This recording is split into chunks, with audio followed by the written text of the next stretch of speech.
Good morning. Would you join me in the Word in John chapter 2? We're going to read verses 1 through 22 this morning. On the third day, there was a wedding at Cana in Galilee, and the mother of Jesus was there. Jesus was also invited to the wedding with his disciples.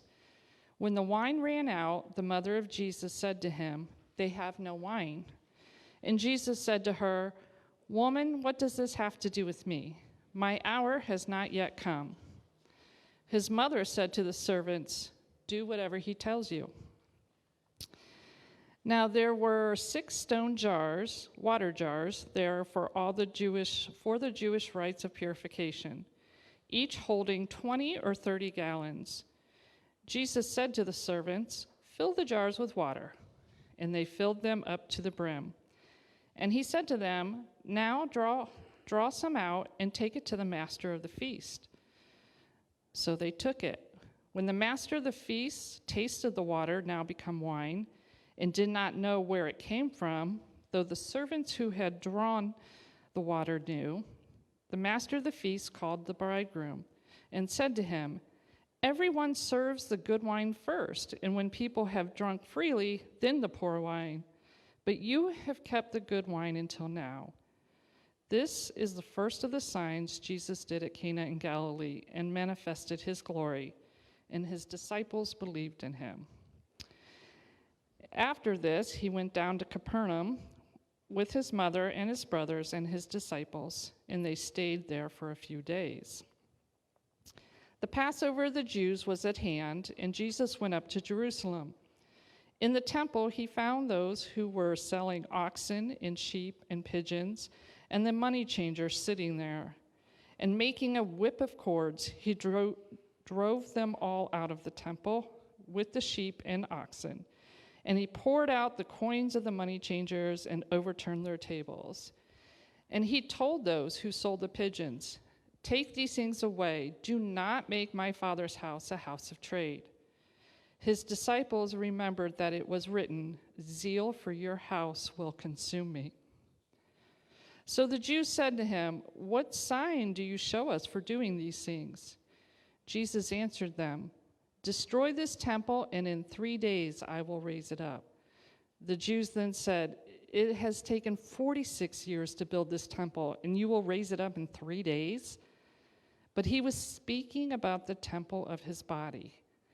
When, therefore, he was raised from the dead, his disciples remembered that he had said this, and they believed the scripture and the word that Jesus had spoken.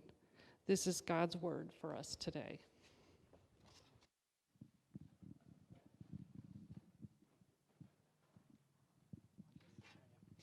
Good morning, everybody. It's really good to be back together here this morning. My name is John. I'm the pastor here at Wingfoot Church, and it's really great to have you here with us this morning. Last Sunday was awesome if you were able to join us as we kicked off Wingfoot Church and this movement of hope in the heights. It was a really great Sunday. I was really encouraged and just something to celebrate. And so this morning we gather again because every Sunday we need to be reminded of where we experience renewed hope, where we can find hope. And as a church, we exist to renew hope in the heights in Jesus' name. And that means that wherever you're coming from this morning, if you're coming from a place where life is great, or if you're coming from a place where life is hard and you have a lot of questions and a lot of uncertainty, you're welcome here. Your questions are welcome here. Your process is welcome here. Because together as a community, we are trying to find and seeking after the hope that we find in Jesus. We're starting a series last week that we're continuing this week we called Hope Has a Name. And this builds on the idea that we talked about last week, that our hearts reach out for hope. That at the core of who we are as humans is to be people who hope for a better world. And the hope that we actually reach out for, if we dug down into it, if we really tried to understand it, we're all reaching out for hope. But we find that this hope has a name. That this hope is not just an ideology, it's not an idea, it's not a dream, it's a person. And that person's name is Jesus. So every week when we gather, we're going to read the stories of Jesus. That's what Kim just did for us. She read a story and some teaching from Jesus. Every week we gather, we're going to sing, and we're going to sing about Jesus. This is how we center on him and how we find our hope in him. And so wherever you're coming from this morning, I'm so excited that you're here. I want to invite you next Sunday. We're going to host our very first event that we call Hope in the Heights. And if you are checking us out, maybe you enjoyed what last week offered you and you're here to find out more, the best place that you can find out more about our church is Hope in the Heights. We're going to host it next Sunday after service for about 45 minutes, and lunch is provided. So if you're feeling a little rumbly in the tummy right now, next week we're going to offer lunch, and Hope in the Heights is for you. You're going to find the answer to 3 questions. So wherever you're coming from, everyone who attends this space is going to find the answer to 3 questions. First, you're going to know where you're placing your hope. Second, you're going to know where you fit at Wingfoot Church. And third, you're going to know what your next step is. So wherever you are in your journey, you're welcome there. We do ask that you let us know that you're coming. There's 2 ways that you can do that. If you got really good eyesight, you can text the word HOPE to the number on the screen there, 234-204-3140. Or if you're like most of us and you can't see that, before you leave this morning, you should stop at the Next Steps desk, which is to the back and to the right. There's a big banner that says Next Steps. There you'll meet a couple of friendly faces, and you can find out when that next class is, which is next week. And then also let us know you're coming so we can plan for you. But it's going to be really exciting. We had a lot of interest last week already, so I'm excited for next Sunday. I want you to think for a moment to the moment that your eyes opened this morning. Right, when your alarm went off, whether that was 5 a.m. if you're one of those crazy people, you hopped out of bed and you were ready to tackle the day, or maybe if you were honest, it was like 10:15 and you're still like nursing your first cup of coffee and you're still kind of waking up. But there was a moment this morning where you woke up and you decided that you were going to go to church. I want you to think about why you decided to go to church. Why did you decide to get up on Sunday morning and go to a place like this to meet with people, to sing some songs, to hear a teaching, and to spend time together? What was it that caused you to think about getting up and going to church? You see, I think about this every time I get up on Sunday morning because Sunday morning for my neighbor is mowing the lawn day. So he gets up, and usually by the time I'm leaving, he's mowing the lawn. And I know for him, Sunday morning, he doesn't think about going to church. He thinks about, I'm going to get up, I'm going to mow the lawn, and then I'm going to sit down in my garage, I'm going to crack open a beer, and I'm going to watch the Browns. Right? So he doesn't think about going to church on Sunday morning. But for me, I grew up, and church on Sunday morning was default. My dad was the pastor, so if we didn't go to church, it was kind of a big deal. It would have caused some drama. So we always went. And so it really wasn't kind of something I had to think about. But for some of you, last Sunday was maybe the first time you thought about going to church in a long time. Maybe the first time you thought about going to church since you were a kid or since you left your parents' house. So what is it that got you up and got you here this morning? You see, we're looking for hope. We're reaching out, and maybe you're curious. You're wondering, is this a place where I can find that? You see, you have this sense that I need to go somewhere to meet with God. I have to go into a place to meet with some other people, and maybe I'll find connection with God. Maybe I'll find a little bit of inspiration. Maybe I'll find a little bit of hope. This morning, I want to talk about why it is that we go places to meet with God.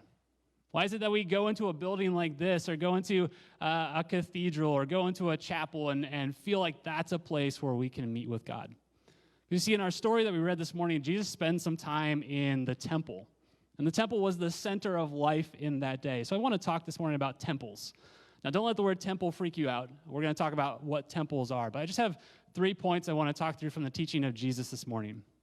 First, I want to talk about what temples do. What temples do. So what buildings like this or places like this, what temples do for us. Second, I want to talk about how Jesus transforms the temple, how he transforms this idea of a building that we go to. And then third, I want to talk about what it means for you. What does it mean for you that Jesus does this? So first, let's talk about what temples do. So temples, at their most basic, they do this.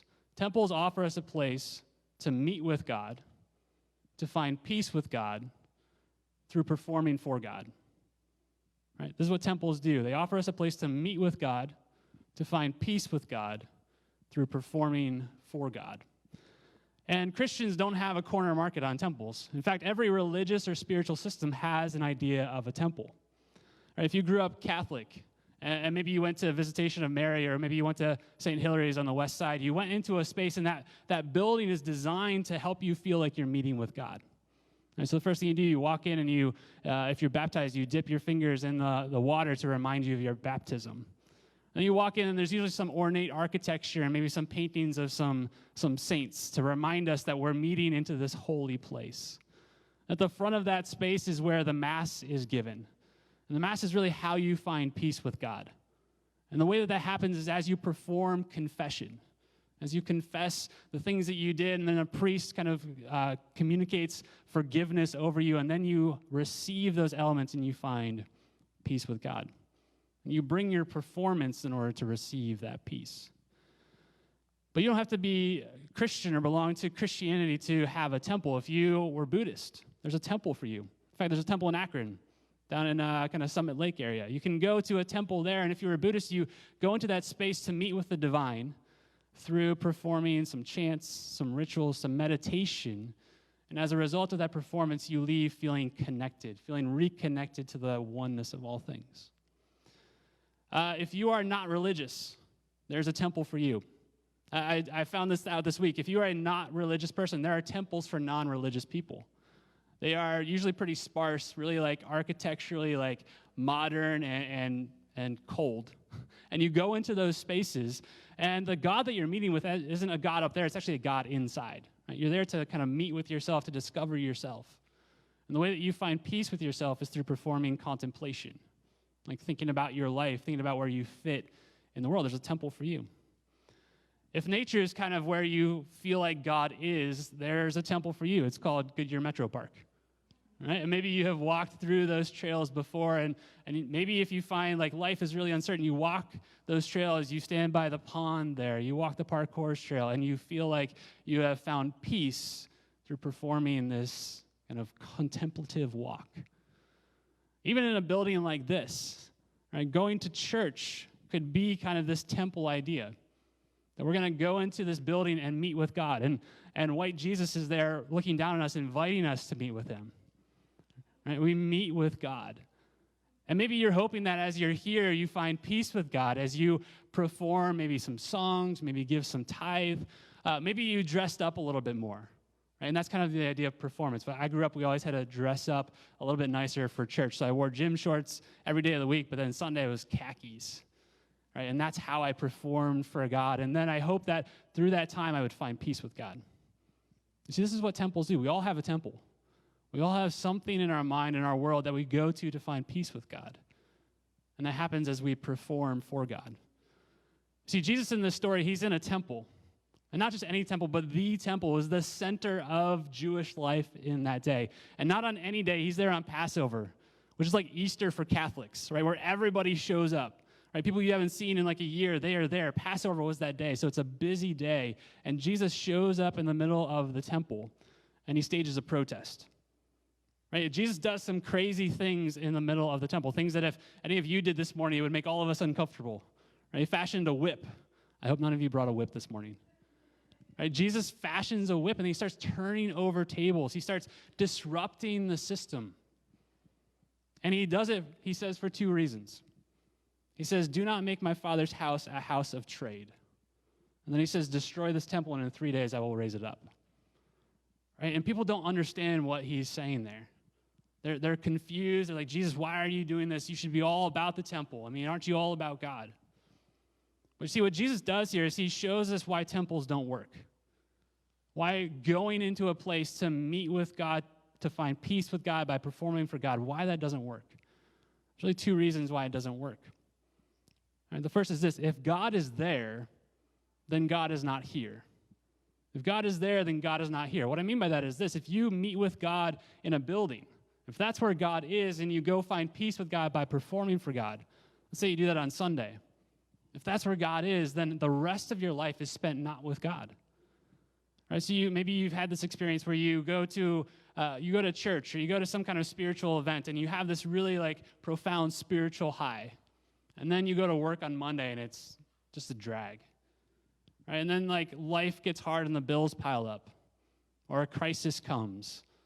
And it's Friday night, you're wondering, what happened on Sunday?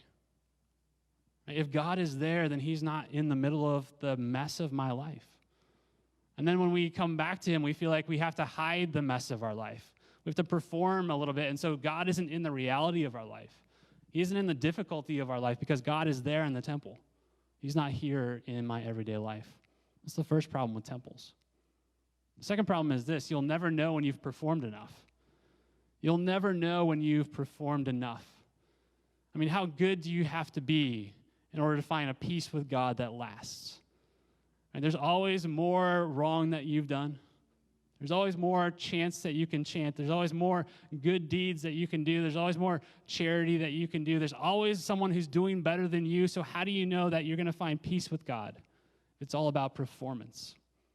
So that's what Jesus says when he says, you've turned my Father's house into a house of trade.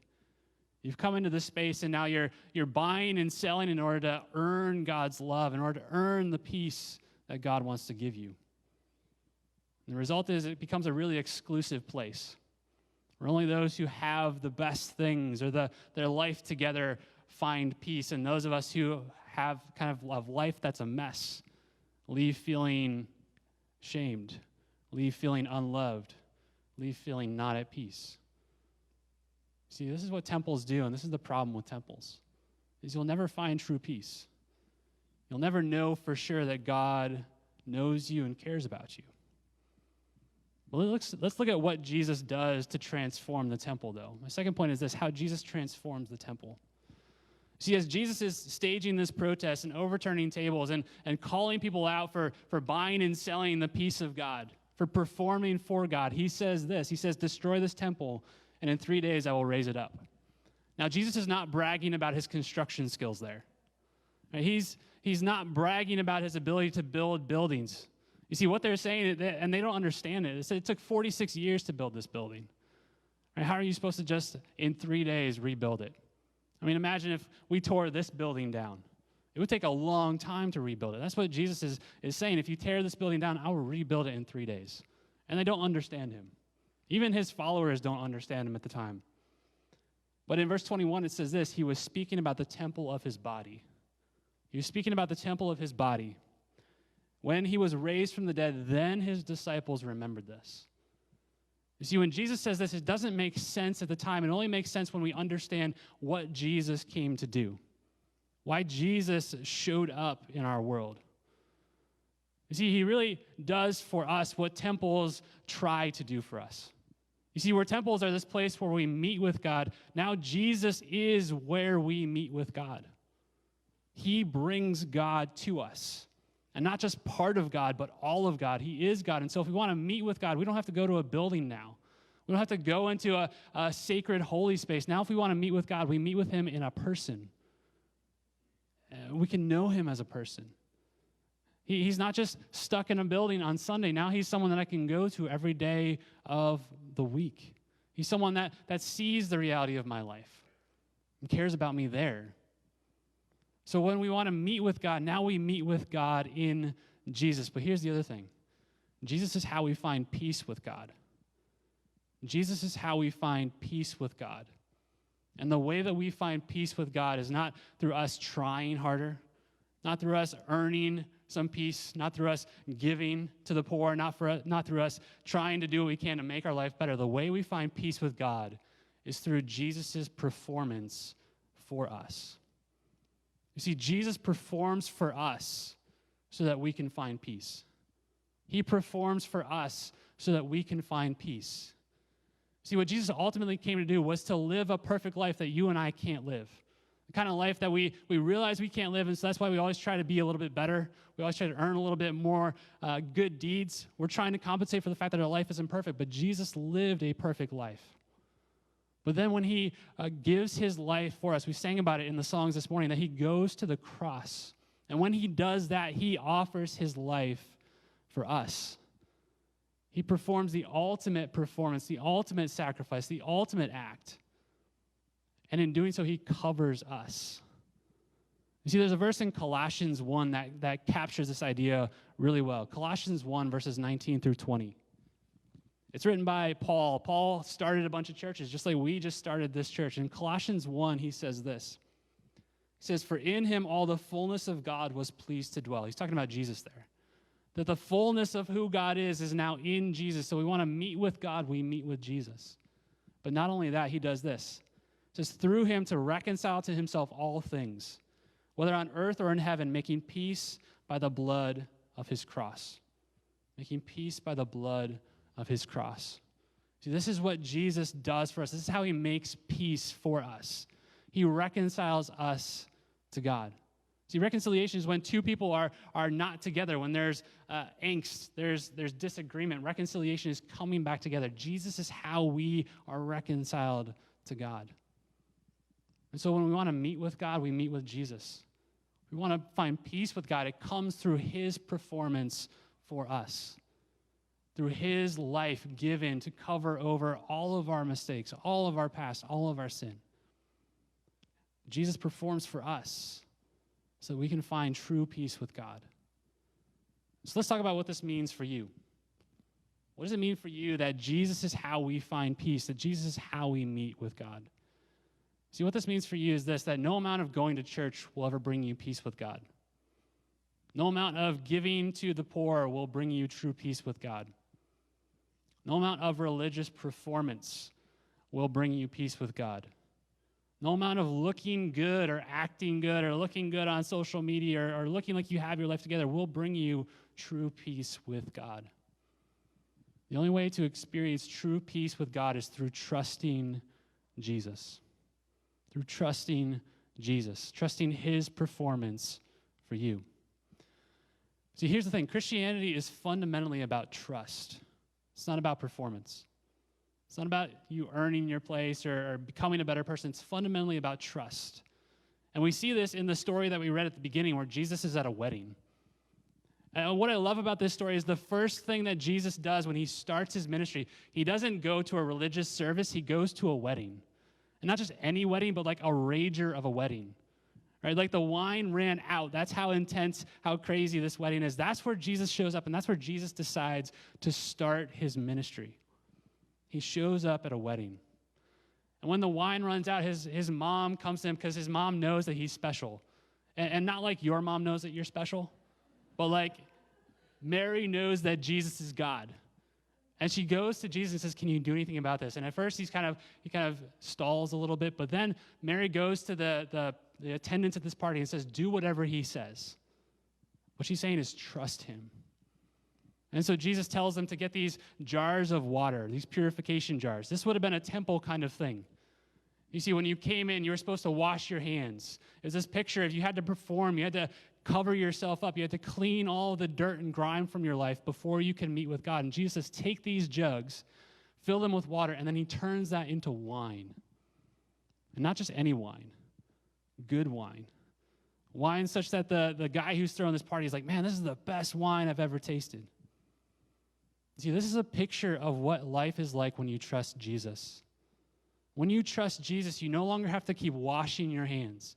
You no longer have to keep purifying yourself or covering over your bad deeds with your good deeds. When you trust Jesus, Jesus takes all of that performance and he transforms it into his performance. He says, when you trust me, everything that you need is covered. You see, the grace, there's literally, if you do the math, there's like 100 gallons of wine at this wedding. Right? And this is what it looks like when Jesus starts to transform your life. When you trust him, you find grace overwhelming. You see, the wine is a picture of his grace. Grace means you don't have to earn it. You don't have to prove that you deserve it. Jesus takes care of it for you. And when you trust Jesus, it becomes this overwhelming thing where you will never run out of his performance for you. He will never let you down. He will never not cover you. He will overwhelm you with his grace. See, some of you are here and you maybe think that you're a Christian because you're in church.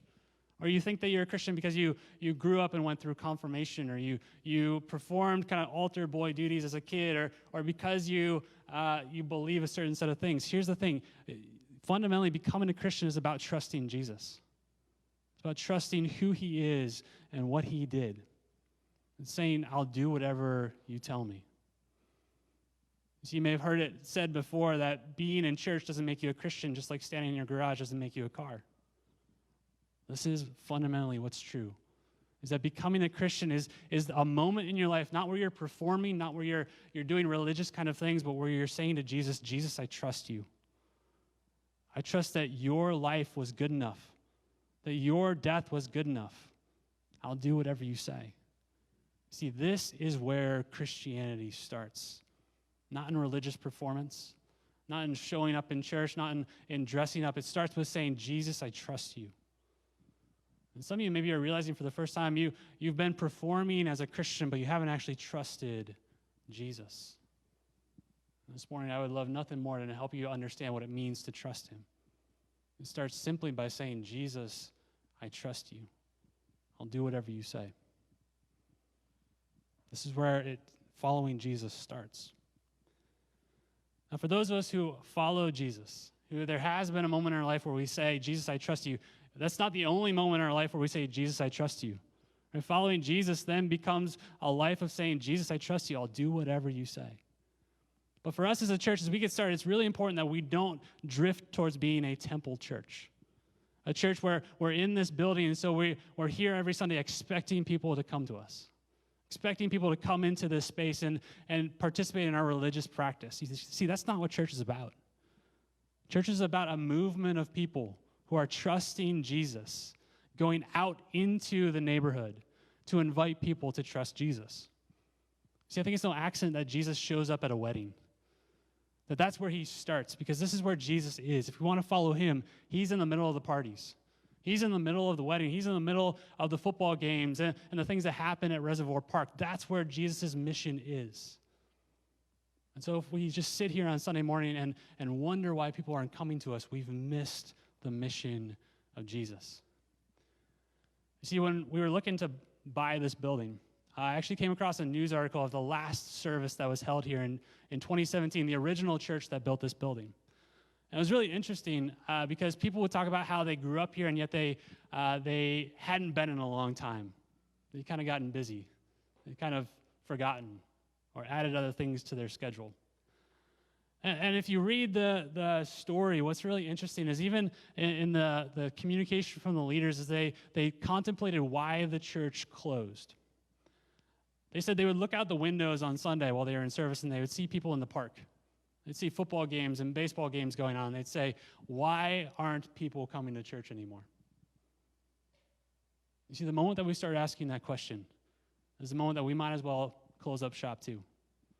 See, because Jesus is out there.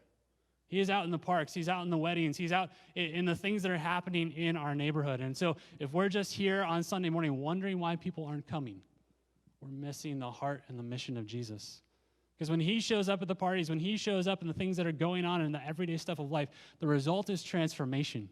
He makes those things better because he's there and he brings his grace to those people. So this is why as a church, as we kicked off, we're kicking off with a movement that we're calling 1,000 Acts of Hope. 1,000 acts of hope, that in our first year as a church, we want to engage in 1,000 acts of hope towards people who are not in our church, to bring the blessing of Jesus, to bring the grace of Jesus to them. And an act of hope is one of 5 things. It's being prayerfully present in the lives of people. It's listening to people, listening to their story, listening to their questions, listening to the things that they care about. It's eating with people or sharing a cup of coffee with people, sharing a table just like Jesus shared a table at this wedding. It's serving people in a tangible kind of way, and it's sharing your story with people. So as a church, we want in our first year engage in 1,000 acts of hope in our neighborhood, where we show up at the park and on your block and in your neighborhood to share the grace and the love of Jesus. And before you go, at the back of the sanctuary above our offering box, there's a little card that says, did you bless someone this week? It looks like this. I've got one in my pocket to remind me. All right, it says, did you bless someone this week? And those 5 things are on the back of this. And here's the challenge that I have taken up for myself. The challenge I want to challenge you, if you've joined the mission to Renew Hope, is that every Sunday you pick one of these cards up.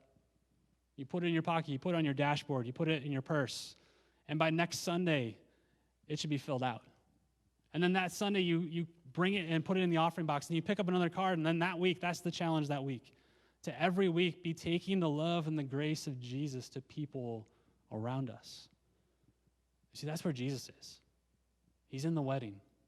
He's in the party. He's on the football field. And he wants us to join him on that mission there. And when we join him there, we're going to find him transform people and transform things in such a way that it's overwhelming and overflowing, and we'll see just how good his grace is. But that starts with trusting him. And so if you're here this morning, you've never trusted Jesus. You've been performing religiously, even performing as a Christian. I have no greater joy than to help you know what it means to trust Jesus.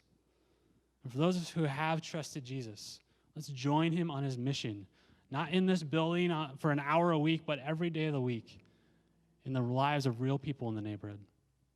Let's pray. Jesus, you are so good to us. Jesus, we are so prone to perform, to wash our hands, to do good deeds, to think that that's how we're going to find peace with you. But it's only through Jesus, only through him that we meet with you and that we find peace with you, through trusting in his performance for us. God, for the person who's here who has been performing and they're realizing now, they realize that they've never actually trusted you, would maybe this day be the first day that they say, Jesus, I trust you. I'll do whatever you say. God, may we always be a church that is beating for your mission, is going out into the parties and the playing fields and the parks to invite people to experience the transformation that comes when grace overwhelms, when grace transforms. Because that's why you came for us. We pray all this in Jesus' strong name. Amen.